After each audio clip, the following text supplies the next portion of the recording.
All right, from the Trash Talk email folder, viewers of Real Talk are chiming in, and that includes Sal, who says, hey, I get it. COVID's been hard on everybody. We know that. Retail workers, we're doing our best. Sal says, I'm a proud retailer. I've enjoyed a decent life because of what I do. Most years, as we get closer to the holidays, people are generally wonderful and kind. Some aren't. There are those who are downright nasty, like to remind people like me that we're there to serve people like them. They have no issues reminding us there's a reason we work retail. Guys like me, we work retail because it's what we're qualified for. Most years I brush off the comments. The majority of people are amazing. But this year, with the restriction on how we're serving our customers, it feels like people are more willing to tell us how terrible we are. I've had multiple phone calls dealing with people who want to remind us how precious their time is when we weren't able to let them into the store because of capacity limits. Those same people willing to waste half an hour of their time to tell me what an inconvenience it was. I know our team, we're not unique,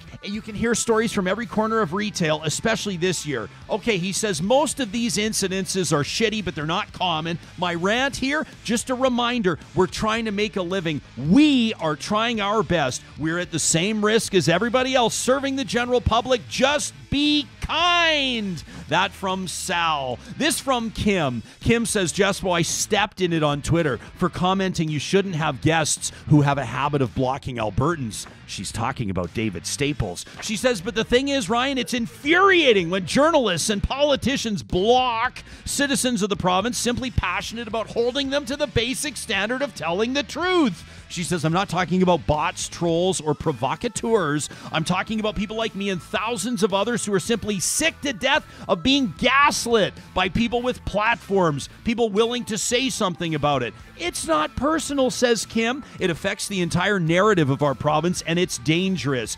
Giving platform, Ryan, to bad actors who live in silos, they don't handle disagreements well, and they can't listen to well-intentioned Albertans is something you should not be doing. There are other fabulous people in this province across the spectrum I'd love to hear from instead. Choose them, Ryan. Choose them. That from Kim, who went on to let me know she also signed up, put her money where her mouth is, and she's supporting us on Patreon.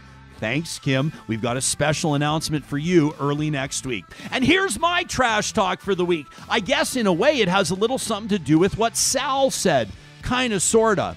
Now, it feels weird to say this with rock and roll behind us, but let this be a perspective check. Yesterday, Dr. Dina Hinshaw announced 30 more deaths in the province of Alberta. That brings us to 790 Albertans who will not see the holidays this year or any other year because they've passed away due to COVID-19. 117 in Canada yesterday. 30 were from Alberta. More than 13,900 Canadians have lost their lives. I know you're considering breaking the rules. I know you're saying nobody's going to stop you from seeing your family this Christmas. I know you're wanting to hit the ODR, go snowshoeing with your friends, head out to the hotels, mix and mingle and find loopholes wherever you can. But this is serious. We need to cap this. And despite what some political leaders watching over their shoulders are saying, we have not stopped the curve. We're still into one. And health professionals keep telling us. So let's get serious about COVID-19. And that's Trash Talk!